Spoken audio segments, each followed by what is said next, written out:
He whispered, "I wanted to feel chosen." The words landed like a match struck in a dark room, small, bright, and suddenly everything I'd been seeing in shadows had a shape.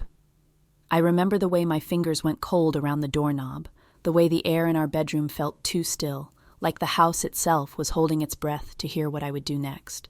I'm Camille, and I'm the kind of woman who keeps sentimental things in boxes on purpose, not because I'm precious, but because I'm practical about tenderness. If something matters to me, I give it a place. I don't want it shoved into a drawer with old receipts and lint and the boring noise of everyday life. So I had a box. It was a soft gray fabric box with a lid that snapped shut, tucked on the top shelf of my closet behind a row of sweaters I only wore in December. Inside were the small artifacts that still smelled faintly like the day they belonged to. The ribbon from our wedding invitation suite, a dried sprig of lavender from my bouquet, the note Ezra slipped into my palm before the ceremony, 3 lines of handwriting that could still make my throat tighten if I read them too slowly.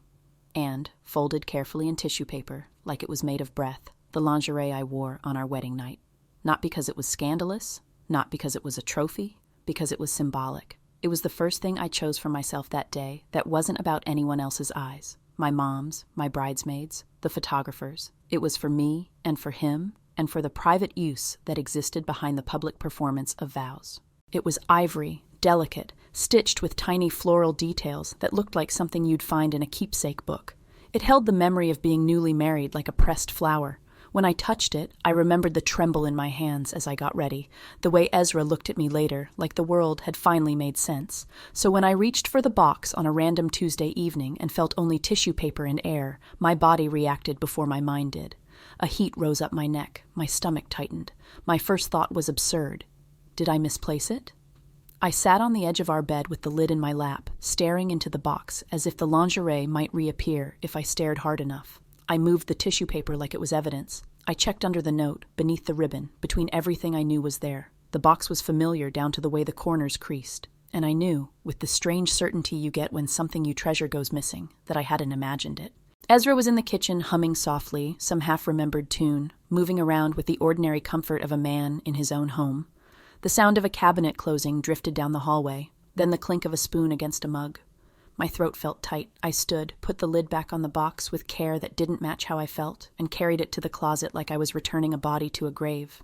It would have been easy to call his name right then, to demand, to accuse, but I didn't, because the truth is, I wasn't just upset, I was unsettled. The box wasn't a communal storage bin, it was my private little museum. Ezra knew that. Ezra was not careless with my things. Ezra was the guy who handed me my favorite sweater the moment the temperature dropped because he remembered the softness mattered to me, so why would he go into my box? I walked into the kitchen with the box still on my mind like a bruise you keep touching. Ezra was leaning against the counter, rolling a lemon under his palm, as if considering whether he wanted tea or something stronger. He looked up and smiled at me, one of those soft smiles that had always felt like home. His hair was still damp from his shower, his t-shirt slightly wrinkled, the scent of dish soap and clean skin lingering around him. "Hey," he said, "you okay?" The question did something to me. It made my anger want to become a voice. "I was looking for something," I said carefully. Ezra's eyebrows lifted. "What?" I watched his face. I watched the micro-expressions, the flicker of curiosity, the easy patience. "From the wedding," I said. His mouth tightened for half a second. He covered it with a sip from his mug. That half-second was the first crack. "What from the wedding?" he asked. "My box," I said. "The special one." His eyes lowered, not guilty exactly, more like bracing. I felt my pulse in my throat. "It's missing," I said, and my voice surprised me by staying steady. "The lingerie." The kitchen seemed to get quieter. Ezra's mug paused halfway back to the counter. He didn't look up right away, and when he did, his eyes were too bright, like the surface of a lake right before a storm. He started. "Did you take it?"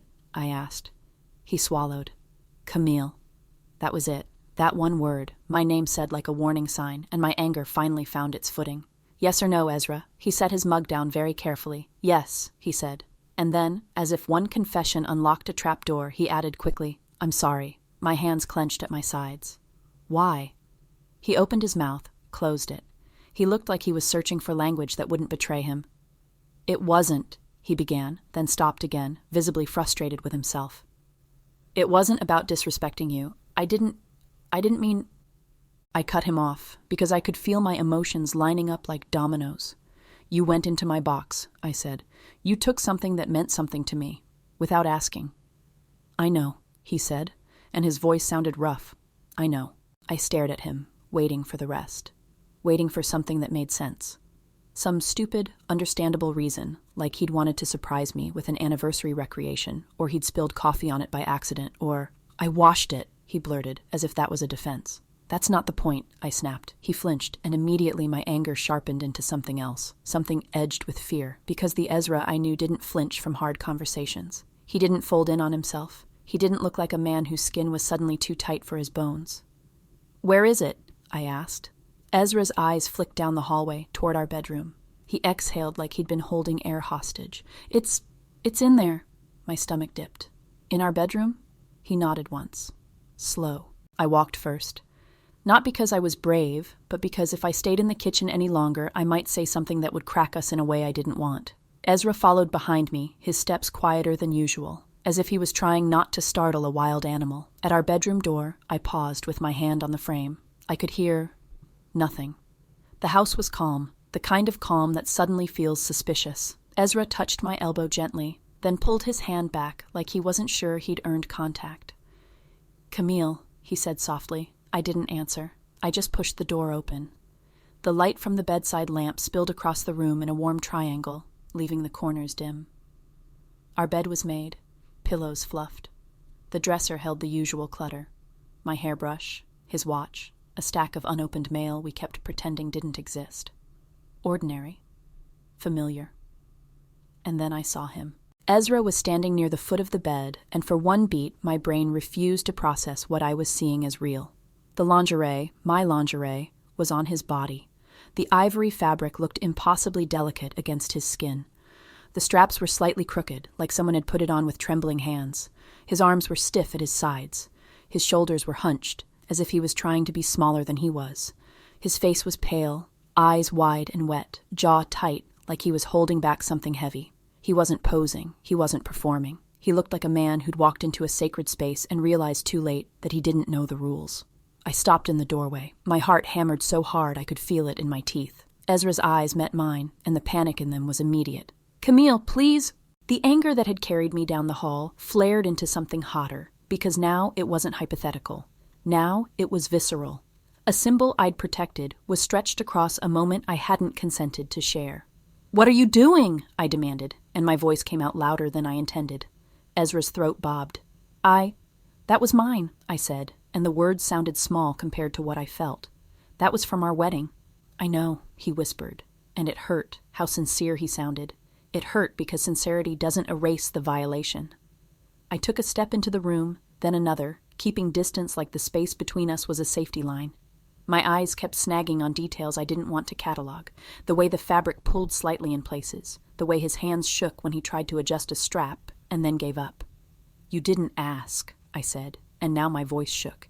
You didn't ask me. Ezra's eyes brimmed, and he blinked fast, like he was embarrassed by tears. I couldn't. Why not? I demanded. Why couldn't you ask your wife? He inhaled sharply, like the word wife was both comfort and accusation. His shoulders rose and fell. He looked down at the carpet, then back up at me, and something in his face changed. Not relief, not confidence, but a kind of surrender. Like he realized there was no safe way through this except the truth. I watched you, he said, voice trembling, all day, at the wedding. Everyone was looking at you like you were this miracle, like you were the most wanted person in the room. And I was so proud, Camille. I was. I still am. My anger wavered, confused by the direction of his words. Ezra swallowed, and I saw the shame in his throat, like a swallowed stone. When you got ready that morning, you were glowing, he said. You were nervous, but you were also cherished. You had people helping you, touching your hair, telling you how beautiful you were. And when you came down the aisle, I felt like the luckiest person alive. I stood there, arms crossed tight, because my body didn't know what to do with this. Ezra, he raised a hand slightly, not to stop me, but to ask for a second more. His eyes were pleading. After, he said, after the wedding, when you changed into this, You looked at yourself in the mirror like you were seeing something you'd chosen, like you were choosing yourself, and when you walked toward me, you looked at me like I was the reason you were brave." His voice cracked. He blinked again, and one tear finally spilled down his cheek. He didn't wipe it away. "I've always wanted that," he whispered, and then softer, like the words were a secret he'd never even said to himself out loud. "I wanted to feel chosen, too." The room felt like it tilted. My first instinct was still anger, because wanting something doesn't entitle you to take it. But under the anger, something else began to move. Recognition, not of the act, but of the ache underneath it. The way some people watch love happen around them and quietly wonder what it would feel like to be the object of that kind of attention. The kind of attention that doesn't have to be earned by being useful or steady or strong. Ezra looked at me with raw fear. "I didn't know how to say it," he said quickly. "I didn't know how to ask for anything like that. It felt humiliating, stupid, like I was asking you to see me in a way you shouldn't have to." My hands trembled. I hated that part of me softened, because it felt like letting him off the hook, but I also hated the thought of him carrying this alone. Still, my boundary rose up like a wall that had been waiting for this moment. "No," I said, steady now. "Ezra, listen to me. You don't get to take something from me, something sacred, and call it vulnerability." He flinched again, but he nodded because he knew I was right. "That box," I continued, voice firm, "is my space. Those things are mine. That lingerie, no matter what it symbolizes to you, belongs to me and to the story I chose. You taking it without asking, you crossed a line." "I know," he said, and his voice was so small it almost undid me. "I know. I'm sorry." I breathed in through my nose, slow, the way I did when I was trying not to let emotion drive the car. "Take it off," I said gently, but clearly. "Now, please." Ezra's eyes widened, shame flaring again, but he nodded. His hands moved carefully, like he was dismantling something fragile. He turned his body slightly away from me for privacy, and I looked at the lamp, the dresser, anywhere but him, because this wasn't about humiliation. This was about consent, and consent includes dignity. When he finished, he folded the lingerie with shaky fingers and held it out to me like an offering. I took it and held it to my chest. The fabric was warm from his body, and that fact made my stomach twist. Not disgust, something more complicated. Like a symbol I'd kept pristine had been touched by a truth I couldn't unlearn. Ezra stood in his t-shirt and shorts now, suddenly looking smaller, without the strange armor of my borrowed lace, his arms wrapped around himself. "I didn't mean to ruin it," he whispered. I swallowed. "You didn't ruin it," I said honestly. "But you did change it."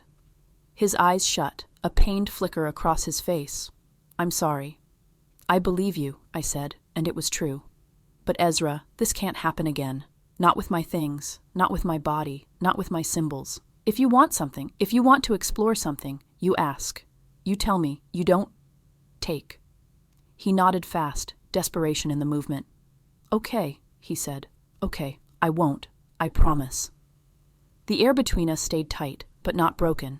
I could feel two truths coexisting. I was hurt, and he was vulnerable. I didn't have to erase either to hold the other.